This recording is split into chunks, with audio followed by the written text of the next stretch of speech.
सुई लगाएंगे, चिल्लाएंगे तो कहे चुप छट्टा कहेंगे। सुई लगा रहे तो दर्द नहीं होगा, मजा आएगा, तोरा मारेंगे एक जन।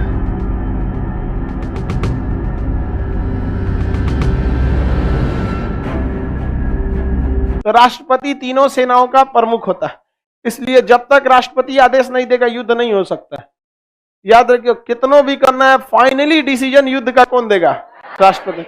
सारा डिसीजन हो जाएगा, प्रधानमंत्री, रक्षा मंत्री सब ले लेंगे, फाइनल साइन किसके पास जाएगा? राष्ट्रपति। अब फोन उठाएंगे राष्ट्रपति, किसको बोलेंगे? CDS, it's my order to attack on China, full fledged war. उसके बाद इतना ऑर्डर मिलने दीजिए, उसके बाद समझ में आएगा क्या होता है। गलवान घाटी में जब दो रेजिमेंट के सैनिक, सिख रेजिमेंट और बिहार रेजिमेंट, आइए हम लोग का जो कोर कमांडर थे वहां पे अपना सरदार जी थे, कोर कमांडर। वहां पे कोर कमांडर, कंपनी कोर बहुत बड़ा होता है, लगभग 60,000 फौज आती है उसके अंडर में। लद्दाख में खड़े थे, उनके पास बताइए, कोर कमांडर आर्मी का था, तो क्या उसके अंडर में नेवी है, एयरफोर्स है? उसके अंडर में केवल क्या? आर्मी। जो चाइना का कोर कमांडर था, तो चाइना में तीनों एक ही के पास होता है। जो चाइना का कोर कमांडर था उसके पास 60,000 की क्या थी? आर्मी, 10,000 की नेवी, लगभग वही 1,000-1,200 के पास में एयरफोर्स, क्योंकि एयरफोर्स में तो जहाज ज्यादा होते ना वहां, सब उसके पास। फिर भी वो नहीं टिक पाया। एक साल में 9 बार अलग अलग लोगों का ट्रांसफर किया गया। इधर एक सरदार जी खड़ा है, 1.25 लाख एक लड़ावा तब गोविंद सिंह नाम रखा। समझ आ गया कि नहीं आ गया? इतना फर्क होता है दोनों सेनाओं में। दूसरी बात, भारत की सेना बहादुरी से लड़ती है क्योंकि वो देश की सेना है। भारत की सेना देश की सेना, लेकिन चाइना की कोई अपनी सेना नहीं है। चाइना में एक पार्टी है कम्युनिस्ट पार्टी, और कम्युनिस्ट पार्टी की सेना है वो। समझ गया? आप ऐसे नहीं समझेंगे। कम आप कहेंगे ये क्या बात हुआ? एक बात बताइए, भारत में राजनीतिक पार्टी है मेनली 2 पार्टी, कांग्रेस और बीजेपी। कांग्रेस और बीजेपी। सपोज कीजिए कि भारत में ऐसा लिख दिया जाए कि जिस पार्टी की सरकार है सेना उसी पार्टी की रहेगी। आज हमारी सेना इंडियन आर्मी कहलाती है, अगर इसी इंडियन आर्मी को कह दीजिए बीजेपी आर्मी है, उसका आधा पावर वैसे ही खत्म हो जाएगा। किसी पार्टी के लिए लड़ रहे हैं, समझ में कि नहीं? चाइना में यही होता है। चाइना के सेना नहीं है, पीपल्स लिबरेशन आर्मी है, कम्युनिस्ट पार्टी की सेना है। हमारे यहां सेना का प्रमुख कौन रहेगा? राष्ट्रपति। वहां सेना का प्रमुख वही रहेगा जो कम्युनिस्ट पार्टी का अध्यक्ष है। जैसे अभी कौन है? जिनपिंग वहां पे, तो उसकी आर्मी किसके लिए लड़ती है? पार्टी के लिए। देश बाद में। हमारे यहाँ पार्टी बाहर में जाओ, जरूरत नहीं, नौटंकी मत करियो। यहाँ तू कोनो पार्टी का हो तो देंगे हम तुमको। यहाँ जाइए ना पटना दानापुर में मार्शल लॉ लगा हुआ है। पटना के पास लाइव वाले जो लोग होंगे यहाँ पे समझेंगे, पटना दानापुर में अगर वहां आप हॉर्न बजा दिए, बड़ी मार मारता है। एक आदमी गाना बजा रहा था अंदर, वहां भाड़ा की गाड़ी थी और गाना बजा रहा था अंदर, कोनो नहीं, नया गाना आता, गाना बजा रहा था। अब बाहर ड्यूटी कर रहे थे सड़किया पे, कौन? आर्मी वाले। सुन लिया, उधर इधर ड्राइवर को लेके आया, निकल तुम यहाँ पे, गाना बंद कर। अंदर ले गया, गाना काहे बजा रहा था? कह रहा है कि मालिक हम तो भाड़ा पे गाड़ी चलाते हैं, बारात वाला बुक किया है, सब यही कहा से तो बजा दिए। बोला के ला कौन था? उसको लाया। ड्राइवर से कहा कि सुन इसको एक तमाचा मार। कहा कि हम कैसे मारेंगे, इकरा से तो हम पैसा लिए हैं। तो ड्राइवर को एक तमाचा मारा है, नहीं मारेगा तो अब ड्राइवर उसको रख दिया एक तमाचा 50। कहा फिर बोलेगा गाना बजाने के लिए? कहा ना साहब, कहेगा अब तुम एक तमाचा ड्राइवर को मार।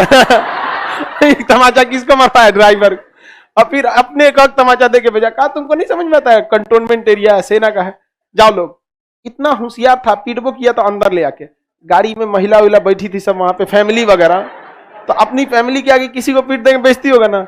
चला गया वहां पे, पूछे लोग कि क्या बोला है, तो समझा के भेज दिया है।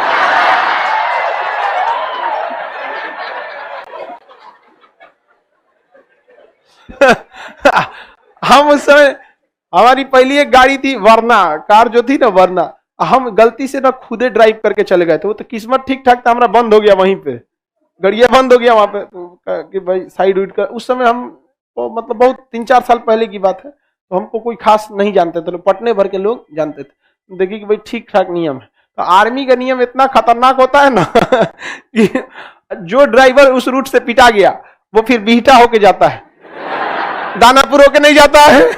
वो रास्ते बदल देता है, वहां से टी पॉइंट आता है, कंटोन छावनी होके जाएंगे, बिहटा होके जाएंगे, फिर भाग वहां से इधर से जाओ। वहां गाड़ी अगर धीरे चल रही तो धीरे ही चलिए, आप किसी गाड़ी को ओवरटेक नहीं कर सकते। आगे ट्रैक्टर है ना तो 3 किलोमीटर तक ऐसे ही दुकुर दुकुर चलते रहिए, खाली भी है, आप ओवरटेक नहीं कर सकते। कर लिए तो हर 100 मीटर पे खड़ा रहेगा कि पुलिस फौजी सीटी मारेगा, इसे अगला पकड़ लेगा। अब तुम 2 करोड़ के तुम जगुआर में घूम रहे हो ना, निकाल के धो देगा बाहर। यहाँ पे खतरनाक नियम होता है आर्मी वालों का, एकदम उन लोग का नियम बहुत जबरदस्त होता है। सर उंगली छप गया होगा उसका, अरे तुम उंगली की बात करो, सेरिब्रम, सेरिबेलम, मॉड्यूला ऑब्लोंगाटा सब हिल गया होगा, खोपड़ी वगैरह समझ आ गया कि नहीं।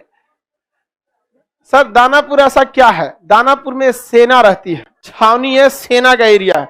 तो जहां आपको पढ़ा चुके हैं मूल अधिकार में, सैन्य क्षेत्र में किसका शासन चलेंगे, सेना का ही कानून चलता है। अगर सेना की न्यायालय ने किसी को सजा सुना दिया है तो उस सजा को कौन माफ कर सकते हैं, राष्ट्र, क्योंकि सीनियर इज ऑलवेज करेक्ट। सेना में जो जज होता है कर्नल रैंक का होता है, जज भी कैसा रहेगा, कर्नल, उसका भी रैंक क्या रहेगा, ब्रिगेडियर। सुप्रीम कोर्ट जैसे कोर्ट, सेना का भी अपना सुप्रीम है वहां पे, उसमें लेफ्टिनेंट जनरल बैठेगा, वहां डॉक्टर भी रहेगा तो वैसे ही रहेगा, सीनियर डॉक्टर कर्नल, उससे भी ज्यादा सीनियर ब्रिगेडियर, पूरा हेड रहेगा मेजर जनरल, इस टाइप का। वहां नर्स भी ऐसे रहेंगे, सूबेदार, सूबेदार मेजर, इस टाइप के रहेंगे सब। ये सब नहीं, सिस्टर सुई मारो, सिस्टर सुई मारो, ऐसा कुछ नहीं रहते वहां। ठीक रहता है ना लड़की सब में, हालांकि सिस्टर के लिए लड़की ही ठीक रहती है सब, उन सब में दया की भावना ज्यादा रहती है, मरीज के तकलीफ को समझती है सब। इंजेक्शन लगाना रहेगा, मरीज को दर्द होगा तो आराम से बेचारी कहेगी थोड़ा सा बहुत दिक्कत है, लगा देते हैं आराम से। और उसके जगह एकदम पुरुष को भर्ती कर देंगे, सुई लगाएंगे, चिल्लाएंगे तो कहे चुप छट्टा कहेंगे, सुई लगा रहे तो दर्द नहीं होगा, मजा आएगा तोरा, मारेंगे एक जन, मरीज बेचारा अपने पगला जाएगा। महिला सभी सब में थोड़ा सा रहती है सर, और पुरुष इस सब मामले में ठीक नहीं रहता, डॉक्टरे में ठीक रहता है पुरुष वहां पे।